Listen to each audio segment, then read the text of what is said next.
السلام عليكم ورحمة الله وبركاته. ازيكم عاملين ايه؟ كل سنة وانتم طيبين. النهاردة اول رجب، ربنا يبلغنا رمضان يا رب ويجعلها ايام كلها خير وسعادة علينا كلنا. جات لي رسالة من اخت معانا عايزة تعرف تقص الأطقم المصرية ازاي من غير وهي بتتني القماش بيورور معاها. طبعا احنا المصرية اتكلمنا عنها قبل كده، بس اتكلمت عنها ان انا بكلف بيها اطقم، مش بخليها تنلاقي من اولها لاخرها زي ما انتوا شايفينها كده في الصورة، لا. فهي كل شغلها في المصرية، ومعظم ناس كتيرة كده كل شغلهم في قماش المصرية. فلما بيجوا يتنوا القماش من هنا من ناحية القص بيورور معاهم، خصوصا لو القماش بيمط، لان قماش المصرية يعني القماش ده حلو، بصوا حتى ليه صوت اهو. في قماش تاني يعني دي لو اتنت كده بتتني تانية حلوه، ما بتورورش ولا حاجه. انما في نوعيه قماش تانية بتلاقيها بتمط معاكي وانت شغاله، فبتلاقيها موروره وشكلها مش حلو. فاحنا عشان نتفادى ان احنا نتني من الناحيه دي لازم نقص صح. طب هنقص ازاي؟ طقم مثلا زي ده هياخد 5 متر وربع. اول حاجه بقص مترين اللي هي قرصه السرير لوحديها. طيب بقيه اللطقم، بقيه الحاجات بتاعه الطقم بقصها ازاي؟ بقص متر 45 لوحديها، وبقص متر و80 لوحديها. كده قسمنا القماش على 3 اجزاء: مترين قرصه السرير، متر و80 الاكياس ودهور الخداديات والقلابات، ومترين متر 45 للكرانيش وبقيه الخداديات. طيب هقسمهم، هقصهم ازاي؟ يعني انا في العادي بقص مثلا القرصه مترين، بقص الاكياس متر 65، بقص 55 خداديات، بقص الكرانيش متر، بقسمها على جزئين. ده الطبيعي بتاعنا، بس لما بتيجي تتني بتضايقك. طيب انا هتعامل ازاي بقى مع القماش كده عشان ما يضايقنيش وعشان اتني كله من ناحيه البرسل؟ شايفين البرسل ده؟ لما بنيجي نتني هنا من ناحيه البرسل استحاله يورور معاكي، لان البرسل ده ما فيهوش اي مطه نهائي. اقص ازاي بقى القماش عشان اتني كله ناحيه البرسل؟ اول حاجه هقصها اللي هي المتر و80 اللي هو ده المتر و80 اللي هما الكيسين. اول حاجه احنا قصينا الاكياس لمتر و80 لان عرض الكيس بيبقى 90، ف90 و90 متر و80، بس ما قصيتهمش منفصلين عشان انا عايزه الشريطه اللي هتطلع من عرض الكيس على بعضيها عشان اقول لكم هتنفعني يعني هعمل بيها ايه. ده البرسل اهو. هفتح كده القماش، هاخد منه من عرض البرسل ده، يعني من البرسل هنا ده القص اهو، هقيس 75 سنتي. دي الخداديات، واعلم كده كل قص يشق. طبعا ده المصريه بتشق فيه عادي، او اي قماش طالما في اتجاه البرسل بشق عادي. دي كده الحته دي شقتها من العرض بتاع ال 180، فكده اصبحت عندي حته 75 سنتي في طول ال 180. دي هعمل فيها ايه؟ هاخد منها 3 حتت، هقيس من هنا اهو من ناحيه الشق اللي انا شقيته، هقيس منها 3 حتت 55 سنتي اللي هي الخداديات. هتتبقى لي حته صغيره، يعني ممكن تبقى قلابه، ممكن تبقى مش محتاجاها خالص اركنها.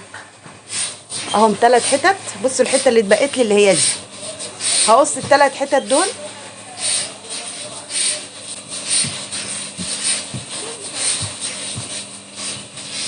بسم الله. دي اللي اتبقت لي.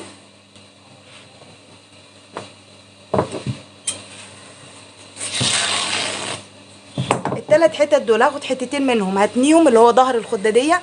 طبعا لما هنتني من هنا من ناحيه الشق، فعمرها ما هتورور لان ده في اتجاه البرسل. دول الحتتين دول. طب الحته دي هعمل فيها ايه؟ هاخد منها قلبتين، الحجم بقى اللي انت عايزاه، حجم القلابه اللي انت عايزاه. هي دي تعمل 3 قلبات، يعني 3 فردات قلبات مرتاحين. انت هتاخدي منهم قلبتين للطقم وتركني الحته اللي باقيه.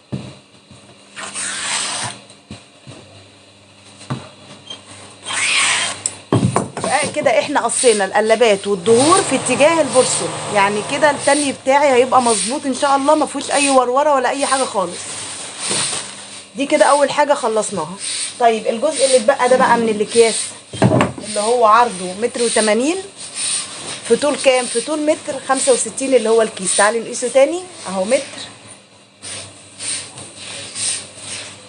طبعا انا شقيت منه الخداديات دي متر و80 اهي.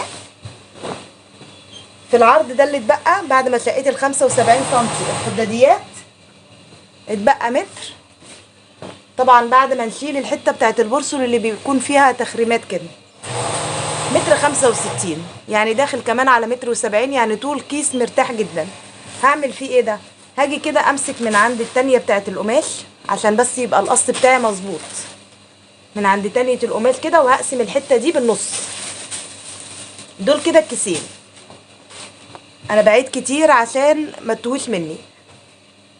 دي الحته المتر و80 شلت منها من عرضها 75 سنتي الخداديات اللي هي دور الخداديات. اللي اتبقت دي كيسين، هاخد المتر و80 من عند تانية التاجر او متنياها زي ما هي. فطبعا دي الحته اللي انا شقيت منها ال 75، واقوم قصه دي كده بالنص. دول كده الكيسين.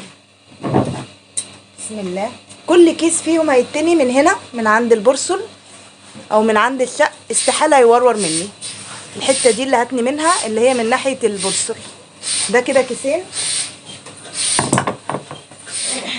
الكرانيش بقى بتاعت الملايه دي في ايديكي، الكرانيش تعملي اللي انت عايزاها. دي متر 45 سنتي.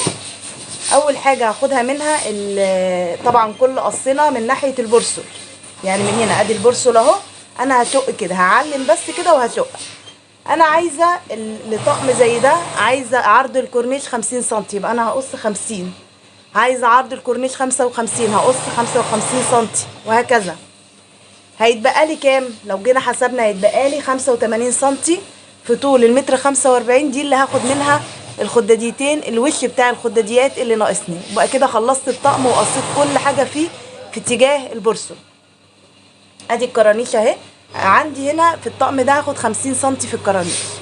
فهعلم كده. اول حاجه شايفين الحته اللي في البرسل دي اللي فيها التخريمات، بقوم عاملاها كده وبقوم شقاها. دي ما بحتاجهاش، برميها. باجي هنا واقوم قايسه 50 سنتي واقوم معلمه كده واشق. ادي اول حته. سهل جدا، احسن من ان انت تقعدي تطبقي وتقصي وفي الاخر تيجي تلاقي القماش ورور معاكي. انا هقص 3 حتت 50 سنتي اللي هما الكرانيش وهيتشبكوا في بعض. هو اللي فرق بس ان في العادي كنت بتقصي 50 سنتي حتتين وبتشبكيهم في بعض. دي بقت 3 حتت بس، هتريحك جامد سواء في الكرنشه او في التانية. انت كده هتتني من هنا من ناحيه الشق ده، فهتريحك جامد في الخياطه وفي الكرنشه. ادي ال3 حتت الكرانيش. الحته اللي اتبقت دي بقى اللي هي وش الخداديات. دي عرضها كبيره اهي 85، وطولها اللي هو الطول اللي احنا قسناه اللي هو 145. طيب انا هاخد منها الخداديات ازاي؟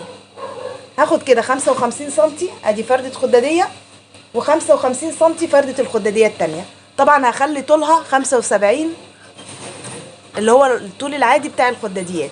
وهيتبقى معايا الحته دي انا مش محتاجاها في حاجه. ده كده اللي اتبقى من القماش كله.